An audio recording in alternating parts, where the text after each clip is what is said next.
where I would agree with the previous speaker is that legislation on the financing of political parties is long overdue in Mauritius. More than 90% of democracies have such legislation which includes some sort of financial reporting requirements, more than 90%. Therefore, Mauritius, having neither legislation nor any form of financial reporting requirement for political parties, is clearly amongst a very small minority of, let's say, renegade countries. Mr. Speaker, whilst I agree also with the previous speaker that the present legislation, in many respects, represents an improvement on the previous bill presented in 2019. Nevertheless, because the present version still falls short of the expectations of the PMSD, because the present version contains what we believe to be a threat to fair and free elections, therefore to our democracy, the PMSD will be unable to support this bill. In other words, the changes brought to the 2019 bill fall short of what we require.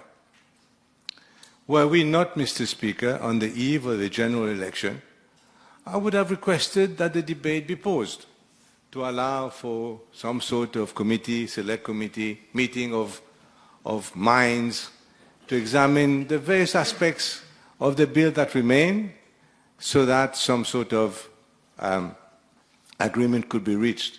But it is clear, listening to everyone, that there is no appetite on either side of the House for any select committee or any meeting of minds, Mr. Speaker. As far as the improvements are concerned, I would say that, apart from what the Honourable Minister just mentioned, I would say that I welcome the increase in financial penalties from 1 million to 5 million rupees, which is obviously an improvement.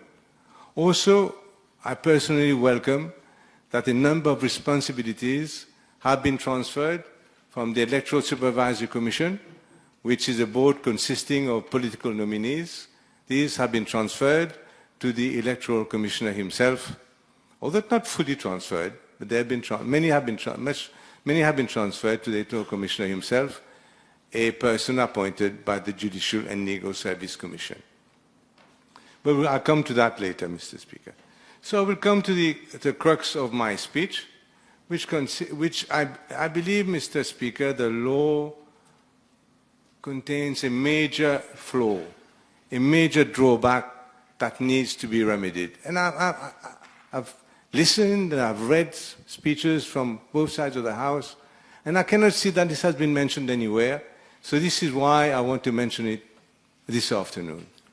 Mr. Speaker, this bill authorizes much higher levels of expenditure during election campaigns.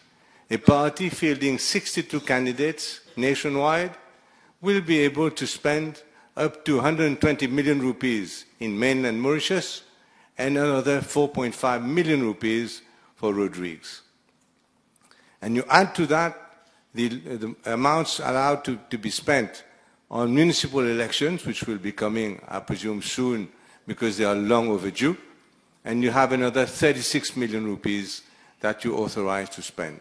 So in all, this year, up to the end of this year, political parties may have to find up to 160 million rupees according to what is proposed in this bill. But the problem is this, that at the same time as increasing the expenditure limits, possibilities for political parties to raise funds legally and through bona fide donors are being dramatically discouraged in this bill. And this is my problem, Mr. Speaker. We are dramatically increasing levels of expenditure, and yet we are also constraining, restraining, discouraging companies that wish to finance democracy. And that is my big problem, Mr. Speaker. In in particular, I'm talking about Clause 7 of the bill, which I'm not sure has been canvassed in this Assembly. Clause 7 of the bill requires each and every company to disclose in its annual published accounts the amount of contributions it has made to each and every political party. Every company has to disclose in its financial statements political contributions individually that it has made to each political party. This, Mr. Speaker, is causing fear, is causing disarray, and if passed, this bill will utterly destroy the willingness of bona fide donors to contribute to political parties, especially those political parties that are in opposition. Because, Mr. Speaker, contributions to any opposition party, and this I'm saying, every single government will treat it the same way. I'm not saying this particular one more than any other, or maybe more, I don't know, but every government will react the same way on seeing companies financing the opposition. It will now all be public. If this bill is passed, it will not be, but it would all have been public. Now that would automatically be seen as an act of aggression against the government of the day. You've got the contract here, but here you are financing the opposition. I see you've got a permit, but there you are financing the opposition. You've got this and that, but you are ungrateful. You are financing opposition parties. And this is, Mr. Speaker, the issue that if tomorrow I was in a board of directors and this bill was passed, and it would be up to us to decide who to finance, it would be silly of any board of directors to finance any party in the opposition, because that would be disclosed individually in the financial statements, and you would see that any government of the day would react strongly to that. Not to mention, Mr. Speaker, the threat of MRA investigations, the threat of FCC investigations, FSC investigations for financial services companies, Bank of Mauritius investigations, and not to mention, as I mentioned, the denial of permits, the denial of work permits, the reluctance to reduce, to include these companies on tender shortlists. Anything like that would be possible and, in my view, would be happening. Because, as I mentioned, any disclosure of financing of opposition parties would be seen by any government in Mauritius as an act of aggression. Now, what is the present situation? The present situation, there is no requirement in the Companies Act for companies to disclose political contributions. The only requirement is in the Code of Corporate Governance. And the Code of Corporate Governance, as we know, deals with extremely large companies. We're talking about, for the most part, companies of 1 billion rupee turnover and over, etc. And what does the Code of Corporate Governance say? The Code of Corporate Governance, Mr. Speaker, says that you should disclose in total the contributions made to all political parties. So you just put one line, you've given 1 million, 2 million, 3 million as political contribution, full stop. You don't disclose who it is. Now, it has also, Code of Corporate Governance has also a bit that encourages companies to give more details, but according to my research, no company ever provides any more detail than the strict minimum required by the Code of Corporate Governance, and we're talking about very large corporations. And they do so, rightly so, as I mentioned before, because it is not good for them to disclose that, Mr. Speaker. Now, democracy is not free. It is, what they said, it is the best form of government. It is not a free, something that you get for free. It has to be financed. There is a cost for the government to finance elections by civil servants, police, etc., etc. There is also a cost for political parties. to participate in elections. We all know what it is: transport, public address system, every printing, all the costs are quite substantial and getting higher and higher every day. So, Mr. Speaker, in the absence, therefore, of, if we are going to dry up political party funding from the private sector, what will then happen? And in the absence of any public funding, when I chaired the committee back in 2016, or I think was on that committee, we had both restrictions and disclosure of private funding, but also public funding, because in my view, and I'm absolutely certain of what I'm saying, this bill, if ever it were to go through, would dry up completely funding for opposition political parties at least, and does not provide any remedy as far as public funding is concerned. As if to say we should believe that democracy is something that doesn't have to be paid for. And it has to be paid for. It has a cost. Mr. Speaker, many, many democracies fund political parties. 75%, according to our research, Mr. Speaker, of 75% of the world's democracies fund political parties. And this is, Mr. Speaker, I understand that it's not something that you want to put at the eve of the election. I can understand that the government being a bit reluctant to do so, but nevertheless, it has to come at some point or another, and Mr. Speaker, I believe it is going to be extremely important. Transparency, bona fide donors, but also public funding. Otherwise, what will happen? You're going to drive the whole of the funding of political parties underground. You're going to have only people who have bad reputations, who are undesirable, who have black money, who are going to fund political parties. And this is definitely not what the PMSD wants, Mr. Speaker.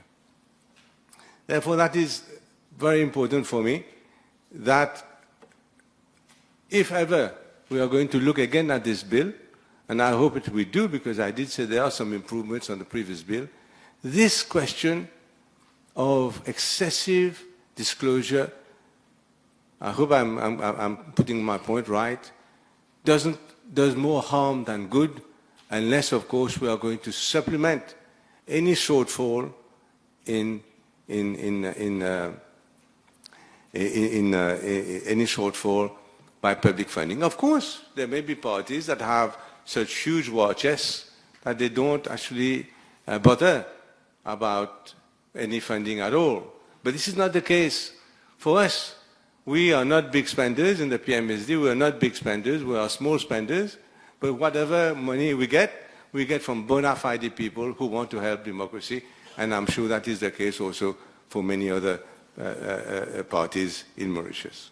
That is, Mr. Speaker, therefore, a dangerous threat to democracy if that clause were to remain as it is, Mr. Speaker. Now, in the words of famous words of Winston Churchill, this is what Winston Churchill said.